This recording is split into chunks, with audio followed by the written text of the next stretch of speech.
Buenos días para todos, qué bueno encontrarnos en este día. Seguimos en el miércoles de la primera semana de Cuaresma. Hoy la iglesia nos invita para que se proclame el Evangelio según San Lucas, capítulo 11, versículos 29 al 32. Primer momento, lectura del texto. En aquel tiempo la gente se apiñaba alrededor de Jesús y él se puso a decirles: esta generación es una generación perversa. Pide un signo, pero no se le dará más signo que el signo de Jonás. Como Jonás fue un signo para los habitantes de Nínive, lo mismo será el Hijo del Hombre para esta generación. Cuando sean juzgados los hombres de esta generación, la reina del sur se levantará y hará que los condenen, porque ella vino desde los confines de la tierra para escuchar la sabiduría de Salomón. Y aquí hay uno que es más que Salomón. Cuando sea juzgada esa generación, los hombres de Nínive se alzarán y harán que los condenen, porque ellos se convirtieron con la predicación de Jonás, y aquí hay uno que es más que Jonás. Palabra del Señor. Gloria a ti, Señor Jesús. Pues vamos a tomar el texto. Pidámosle al Espíritu que nos dé hoy el entendimiento y la luz para acercarnos a su palabra. Hoy, en el texto del capítulo 11, según San Lucas, versículos 29 al 32. Como siempre, una segunda lectura, una tercera lectura, todos los detalles. ¿Qué pasa con Jesús? La gente se le hace cerca, ¿y qué les dice él? ¿Cuál es la comparación que él pone para esa generación? ¿Qué personajes del Antiguo Testamento evoca? Y al evocarlos y al traerlos a la memoria de los judíos, ¿qué es lo que dice? ¿Cuál es su llamado de atención para los de esa generación? ¿Cuál es el signo de que está hablando? ¿De qué profeta del Antiguo Testamento está hablando? Entonces, como siempre, hay unas preguntas que nos ayudan a meternos en todo el tema, para que vayamos mirando el hilo conductor, la idea principal, y esta palabra, pues Dios pueda entrar hoy y hablarnos, a nuestro hoy, a nuestra situación concreta, a nuestra vida, y más en este tiempo de Cuaresma, pues que esta palabra venga y toque lo más profundo de nuestro ser. Segundo momento, meditación. Hoy Jesús, nos dice el texto, que se le apiña a la gente al lado, como que lo rodean, y aprovecha para dar un mensaje contundente y un llamado de atención. Y el llamado de atención es, primero, una expresión fuerte, les dice a la generación de ellos, generación perversa. En otros momentos ha dicho como otros en otra época hubieran soñado con estar viviendo lo que ven los que están en la época de Jesús, tener al Mesías, y no lo tuvieron. Y estos que los tienen están pidiendo signos, y sobre todo lo habla porque en algunos detalles que nos van narrando los evangelios, pues los doctos, fariseos, letrados, escribas, están pidiéndole signos a Jesús, como signos portentosos, al estilo del Mesías humano que estaban esperando, como un rey guerrero, también pues como quería constatar que fuera el Hijo de Dios, entonces que hiciera milagros extraordinarios. Y resulta que ellos no comprenden que el signo es Jesús, y que es más que otros en el Antiguo Testamento que lograron que con la sola presencia y una predicación se convirtieran. Y pone el caso del profeta Jonás. Y si uno va a mirar el libro de Jonás, uno ve que es un profeta que Dios llama a una obra de ir a Nínive. Él le huye a Dios, se va totalmente al otro lado, se monta un barco, en este barco hay una tormenta y los que están allí que no son creyentes hebreos, sino cada uno empieza a rezarle a su Dios, y entonces ellos ven que pasa algo y saben que Jonás se había quedado abajo y le preguntan: ¿qué pasa contigo? ¿Por qué no oras como nosotros? Y él les cuenta la situación, que se ha ido de una exigencia de Dios, entonces él mismo pide que lo tiren por la borda del barco, y cuando tiran a Jonás por la borda del barco, pues se sanan estos tripulantes de la embarcación, y Dios permite que Jonás entre en este gran cetáceo, está 3 días en el vientre de esta ballena, y después vendrá vomitado, expulsado en la playa, y Jonás ahí sí irá a cumplir la voluntad de Dios. Y entonces aquí hay un signo que evoca a Jesús. Lucas no lo profundiza tanto como Mateo, que nos habla de los 3 días que estuvo Jonás en el vientre de la ballena, y después cómo vino a la vida de esa estancia allí. De la misma manera, Jesús solo les dará un signo, y es el signo más grande, De hecho, ya su ser es todo el reino, toda la presencia de Dios, pero el signo será pasión, muerte y resurrección. Entonces, esta lectura en este tiempo de Cuaresma viene a mostrarnos a usted y a mí que vamos caminando hacia la pasión, muerte y resurrección de Jesús. Los 3 días vino la muerte, da la vida, se sacrifica por nosotros y después retoma la vida como Dios que es. Y se cumple aquella profecía de Jonás. Y será un signo para ellos, porque estos que andaban pidiendo signos, hasta Jesús se los dio, lo hemos comentado, la resurrección de Lázaro y otros grandes signos. Pero Dios no hace milagros para hacer un show. Los milagros son fruto de la fe, de las personas que creen verdaderamente en la presencia del reino de Dios y Dios que viene a liberar integralmente al ser humano. Pero aquí entonces Jesús evoca a Jonás, que siendo un profeta regularcito más bien, en el sentido de que si uno va a mirar la historia, pues la narración bíblica, mira que no quería cumplir la voluntad de Dios y termina haciéndolo, y se salva una gran ciudad de 120.000 habitantes, la Nínive, capital de la región pagana de Asiria. Y entonces Jonás, con solo su presencia, le dice al rey y a los de la ciudad que se conviertan, porque si no en 40 días vendrán pues un terrible castigo, y el rey es el primero y los demás hacen penitencia. La primera lectura de hoy pueden ustedes leer parte de esta narración y constatar cómo Jesús pone a este hombre como signo. Solo con que él le haya dicho, le creyeron a él. Entonces aquí, por eso la perversidad de esta generación es, les está hablando el propio Hijo de Dios, más que Jonás. Jonás era un hombre que Dios lo llamó a una misión. Aquí ya es el propio Hijo de Dios y ellos no quieren creer. Si los de Nínive, que eran paganos, ni siquiera eran hebreos, se convirtieron ante la predicación de uno como Jonás, ¿cuánto no más deberían convertirse los que están escuchando a Jesús? Después toma la reina del sur, la reina de Saba, viene a escuchar la sabiduría de Salomón. Escucha de Salomón y viene a escuchar de sus labios pues la grandeza de este hombre, y se vino y hizo ese recorrido. También la pone como signo aquí Jesús. Si ésta hizo tal recorrido para ver uno que es menos que Jesús, imagínense entonces la perversidad de unos que no querían escuchar, ver, palpar y ver la realidad de Jesús delante de ellos. Y el signo es, pues va a quedar constatable, lo van a matar, lo van a llevar a la cruz, pero va a resucitar. Y eso es lo que nosotros actualizamos ahora en el tiempo, y esta preparación de Cuaresma es la invitación a la conversión. Si los de Nínive se convirtieron ante la predicación de uno que no era tan grande, es más, que estuvo ahí como a regañadientes, ¿cuánto no más nosotros tendríamos hoy que mirar y convertirnos y replantear la vida y cambiar los criterios de la mente? Hemos hablado de las tentaciones y muchas de las batallas, que la primera batalla que libramos es muchas veces aquí en la mente. Qué bueno que pudiéramos tener a Dios en la mente y en el corazón y nuestra vida se adaptara a la voluntad de Él. Lo hemos dicho insistentemente porque ese es el camino, buscar la voluntad perfecta de Dios, y para eso esta Cuaresma nos muestra cómo a través de esta palabra se nos puede ir aclarando el camino. ¿Y quién es el camino? Y cómo a través de quien es mucho más que cualquiera de los antiguos, que Jonás, que la reina del sur y otros personajes, es Dios mismo que ha tomado condición humana y se ha dado y se ha entregado, pues vemos que es una realidad. Dios se acerca a nosotros, se ha acercado a nosotros, camina con nosotros.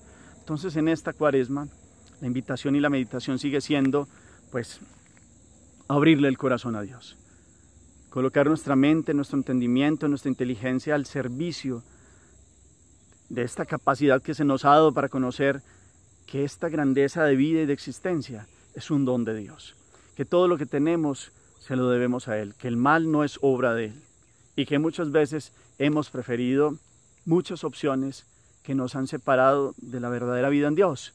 Por eso el Salmo de hoy nos lleva también a decir: un corazón quebrantado y humillado tú no lo desprecias. Seguimos en esa tonalidad de quebrantar el corazón. Como los de Nínive, se daban golpes de pecho y se vistieron con esos sacos, con esas vestimentas burdas que pican, que son malucas, y la ceniza, el signo de la invitación a un cambio radical, y lo hicieron. Y por eso Dios se conmovió ante este cambio. ¿Cuánto nosotros más hoy nos tendríamos que mover a convertirnos, a cambiar la vida, a saborear la vida con la visión de Jesús, de aquel que lo ha dado todo por nosotros, que nos ama con todo su ser de Dios, que ha entregado, nos ha dado hasta con precio de sangre, hemos sido rescatados. Es una invitación a cambiar radicalmente. Que Jesús no nos tenga que decir a esta generación, que es una generación que tiene signos que van muy contra Dios. Hay muchos que son buenos, hay muchos que buscan a Dios, hay gente que inclusive sin creer en Dios trata de hacer el bien, pero ¿cuánto nos podría decir hoy Dios Jesús de esta generación que idolatra muchas veces el dinero, idolatra los bienes llevados a ultranza, el yo, el egoísmo, todo lo que sea vivir la vida frenéticamente sin ningún control? ¿Cuánto nos tendría que decir hoy Jesús? Seguramente le seguimos pidiendo signos. Hay muchos que siguen diciendo, bueno, entonces si Jesús es el verdadero Dios y la verdadera religión, entonces ¿por qué esto y por qué no lo otro? Y si aparece y dice y muestra. Y muchos siguen ahí como tentando, en cierta manera, como, entonces ¿cuál es el Dios verdadero? ¿Cuál es si Jesús tal cosa? Y hasta blasfeman y dicen muchas cosas. Pero que ustedes y yo tengamos la certeza, la alegría de poner nuestro corazón en Jesús. No nos equivocamos, pidámosle este corazón quebrantado y humillado, pidámosle que así como los de Nínive nosotros verdaderamente comprendamos para qué la penitencia. Yo sé que al mundo de hoy le cuesta eso, pero es que no se comprende la riqueza de aquel ejercitar el espíritu, de aquel llevar al espíritu a una práctica que nos ayuda a tener templanza, dominio propio, fortaleza y sentido de vida en Dios. Pues porque la vida tiene muchas cosas grandes y maravillosas y a veces se nos apega el corazón a lo que es pasajero. No pongamos la mirada en lo pasajero, nosotros tenemos la mirada puesta en el cielo, sin desentendernos del mundo, porque vivimos la vida, nos preocupamos, nos esforzamos por esta belleza del don del levantarnos hoy y tener la vida, pero sabemos para dónde vamos, no se nos puede perder de vista. La penitencia nos ayuda a eso, a tener como dominio de nuestro ser, desde lo más interior, sopesar las realidades de la vida y ver que nuestro Dios y Señor es nuestro más grande bien. Y el signo más grande es la pasión, la muerte y la resurrección. Hoy con Jonás, hoy con la reina del sur, la reina del Saba, esta generación, ustedes y yo que escuchamos la palabra, verdaderamente nos convirtamos ante el signo más grande, Dios que se ha entregado y que ha retomado la vida porque es Dios, porque está resucitado y vive. Y es el camino al Padre. Entonces, alegrémonos con esta palabra, que nos toque las realidades más profundas, que en esta meditación verdaderamente vayamos al centro de cuánto buscamos la penitencia, cuánto escuchamos la voz de Dios. El ejemplo es sencillo de entender. Si unos 120,000 personas, dice el dato bíblico, se convirtieron ante la predicación de uno, muy sencillo, que no hizo grandes milagros ni gestos, ¿cuánto nomás nosotros hoy tendríamos que escuchar, cambiar la vida, la mente, metanoia, ponernos de frente a Dios y transformarnos realmente, sin posponer este encuentro con Dios, sin decir que después pensaremos en Dios, que yo sí creo en Dios a mi manera? Dejemos todo esto que lo hemos meditado en otros momentos y hoy con el signo de Jonás y hoy con esta invitación y estas palabras fuertes de Jesús, pues nos llamemos la atención a nosotros mismos. Es muy fuerte la expresión de Jesús, esta es una generación perversa. Lo hemos meditado. ¿Qué tendría que decir Jesús de esta generación? Podría decir, esta es una generación idólatra del dinero, esta es una generación egoísta, esta es una generación que en su afán de tener y poseer no le importa pasar por encima del que sea.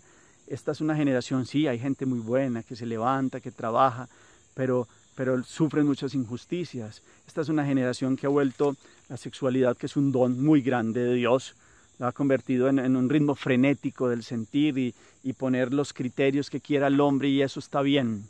Esta es una generación que promueve el odio, los 7 pecados capitales. Es decir, yo sé que parece muy fuerte, pero Jesús nos puede llamar la atención. Y este Cuaresma es para eso, es para llamarnos la atención. Y si Dios nos tiene que llamar la atención, lo hace en este tiempo y dice, he dado la vida por ti, lo he dado todo. El signo más grande, pasión, muerte, resurrección, me hice hombre, te mostré el camino, aquí estoy, vivo. y te he llamado a la vida. Y en el bautismo hemos recibido esa realidad de la vida de Jesús. Estamos unidos a Él, pero el pecado nos ha separado, el pecado nos ha dividido. Por eso la invitación a la conversión, por eso estos textos son vigentes, estos de la invitación a la conversión de Nínive. Es hoy el gran Nínive del mundo está invitado a la conversión. Nínive, hoy somos usted y yo llamados por Dios, no ya solo por Jonás, sino por Jesús, que nos decía el domingo: conviértanse y crean en el Evangelio. Esa es la primera expresión de las primeras expresiones que nos da Marcos. Es un llamado. Hoy nos sigue llamando la atención Jesús porque nos ama, porque ha pagado precio de sangre, porque lo ha dado todo por usted y por mí. ¿Cuánto nos estamos convirtiendo? ¿Cómo lo estamos haciendo? ¿Cuánto valoramos la penitencia? Es un día para hacernos estas preguntas. Hagamos oración. Bendito sea, Señor, hoy por esta palabra, que a través del ejemplo de Jonás, el profeta, del signo de Jonás y de la reina del sur, vienes a mostrar que tú eres el más grande, que Dios, tú, Hijo de Dios, te has hecho presente en la historia de los hombres para dar la vida, para dar la sangre, para dar un sacrificio que ha derribado toda la división que nosotros hemos creado. Que con esta invitación a la conversión que muestra y a la penitencia que nos muestra la primera lectura hoy y el profeta Jonás, nosotros valoremos hoy esta invitación tuya de convertirnos y creer en ti, en el Evangelio, en la Evangelion, en la mejor noticia. Enséñanos, Señor, a escucharte, enséñanos a poner en nuestra mente, en nuestra inteligencia, los criterios tuyos, bajarlos al corazón y a la vida, y verdaderamente buscar la conversión. Y con el Salmo de hoy poderte decir: un corazón quebrantado y humillado, tú, Dios, no lo desprecias. Que podamos quebrantar esa caparazón que se ha vuelto dura, Señor. Permítenos quebrar aquello que se ha vuelto una obsesión, que se ha vuelto una obsesión grande de muchos criterios que se han vuelto idolatrías en nuestra vida, que no te dejan entrar en nuestro ser. Hoy queremos quebrantar y abrirte el corazón de par en par para que entres y seas nuestro Dios y Señor, y verdaderamente podamos vivir en tu presencia. Amén. Cuarto momento, la acción. ¿Cómo estoy haciendo penitencia? Esa es la pregunta para usted y para mí. ¿Cuánto la valoro? ¿Comprendo para qué la penitencia? Qué bueno que leyéramos la primera lectura de hoy, de Nínive. Esa queda como acción también. El Salmo de hoy, Salmo responsorial, que tiene que ver con el Salmo 50, que lo hemos venido escuchando por partes. Misericordia, Dios mío, por tu bondad. Esa sería una oración para todos los días de Cuaresma. Hacemos mucho los viernes y algunos días vamos mirando este Salmo, pero qué bueno hoy mirarlo para seguirle pidiendo a Dios misericordia, para que nos dé dolor de pecado. Esa es una acción para todo este tiempo, para que verdaderamente sintamos que sin Dios no somos nada. Entonces, ¿qué penitencia, qué sacrificios, qué acciones le estamos ofreciendo a Dios? Miremos hoy un pueblo que se convierte por el llamado de atención de un hombre. Ustedes y yo no seguimos solo a un hombre. Sí, Dios se hizo hombre, pero es que es Dios y nos ha dado su vida y su sangre para que ustedes y yo tengamos la plenitud de la vida. Señor los bendiga, los llene de su paz y de su gracia, en el nombre del Padre y del Hijo y del Espíritu Santo. Amén. Feliz día para todos.